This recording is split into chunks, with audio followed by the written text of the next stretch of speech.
विजय जी, आपको क्या लगता है? देखिए, मोदी जी पर कुछ भी बोलना बहुत मतलब ऐसा है कि उस पर आप कल्पना नहीं कर सकते क्या करेंगे। लेकिन अभी जो स्थितियाँ, हर चीज़ की बात से सहमत हूँ कि आज जब ये महिला आरक्षण बिल कल गिर गया है, संविधान संशोधन बिल, तो उसके बाद प्रधानमंत्री जी अपनी एक राय रखेंगे और कोशिश करेंगे कि मतलब वो कनेक्ट करें देश में कि भाई किस वजह से ये हुआ। और जो लोग ये समझ रहे हो, ये एक उनका इमोशनल स्टाइल भी है बातचीत करने का, कि वो एक ऐसे नेता हैं देश के जो सबसे जल्दी कनेक्ट करते हैं लोगों से।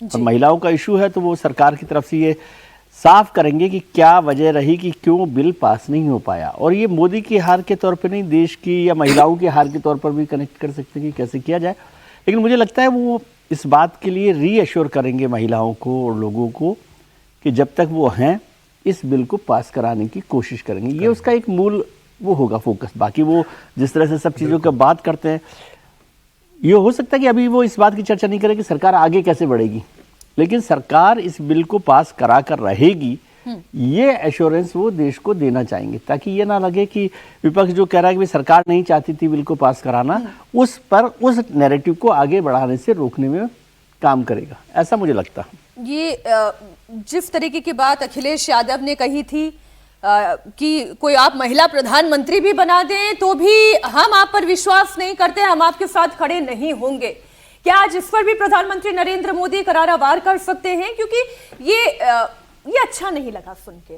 कि आप महिला प्रधानमंत्री भी बनाते तो भी हमें आप पर विश्वास नहीं। अखिलेश जी ऐसा नहीं बोल रहे थे कि प्रधानमंत्री बना दें तो भी भरोसा नहीं करेंगे। जो पिछले 11 साल का अखिलेश जी ये कह रहे थे कि यदि बीजेपी ये लिख कर दे दे कि हम महिला प्रधानमंत्री बना देंगे, इस बात पे हम भरोसा नहीं करते। मतलब उनका कहना था कि बीजेपी का महिलाओं को लेकर भरोसा, हाँ, ये अनुभव रहा है कि भाई बीजेपी कुछ भी बोले वो उसको मान लेना, ये ठीक नहीं है। देखिए, अखिलेश के मानने न मानने से क्या फर्क पड़ने वाला है।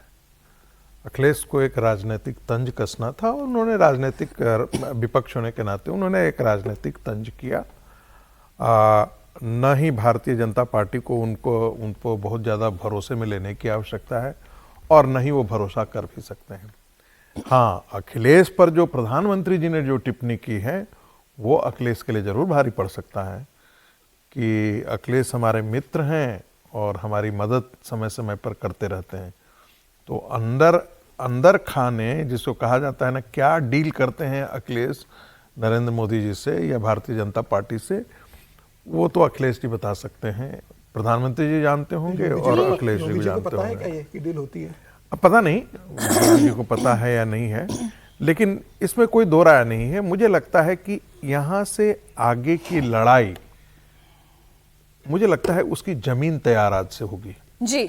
जो भी 2 दिन संसद में हुआ है वो पता था, हम लोगों में से अधिकांश लोग इस बात को से सहमत थे कि ये संभवतः गिर नहीं वाला है, गिरेगा। जिस रंग से विपक्ष अडिग था अपने मामले को लेकर के, उसकी कोई संभावना नहीं थी। ये कहा जाता है ना, होपिंग अगेंस्ट होप्स, तो वो हम लोग उस अंग्रेजी के फ्रेज को दोहरा रहे थे बार बार। हम में से कई ऐसे बुद्धू थे जो सोच रहे थे कि शायद अंतरात्मा की आवाज जाग जाए, शायद अंतरात्मा की आवाज जाग जाए। राजनीति में कौन सी अंतरात्मा की आवाज होती है? नहीं, वो तो मरी होती है, इसमें कोई दो राय नहीं। राजनेताओं की अंतरात्मा मरी होती है, इसमें कोई दो राय नहीं। वो तो कल आपने संसद में देखा नहीं, मरी हुई अंतरात्मा ही थी जो इसको पास नहीं होने दिया 2029 से पहले।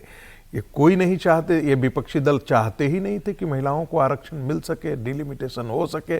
उनको लगता था इनमें घाटे हो। मुझे लगता है आज जो प्रधानमंत्री जी, वैसे मैं विजय जी की बात से सहमत हूँ, हो सकता है प्रधानमंत्री के भाषण का क्या हिस्सा होगा, कौन से मुद्दे को टच करेंगे, ये कहना बड़ा मुश्किल होता है, हमेशा मुश्किल होता है। लेकिन जो परिस्थितियां बनी है उसमें मुझे लगता है कि महिला आरक्षण बिल जो होगा उसके प्रमुख केंद्र में होगा। और दूसरी बात, भारतीय जनता पार्टी जमीन पर राजनीतिक लड़ाई कितनी दूर तक ले जाएगी, किसके लिए, उसके लिए मानस तैयार करेगा। आज का प्रधानमंत्री का भाषण यदि वो महिला आरक्षण बिल के आसपास केंद्रित रहा तो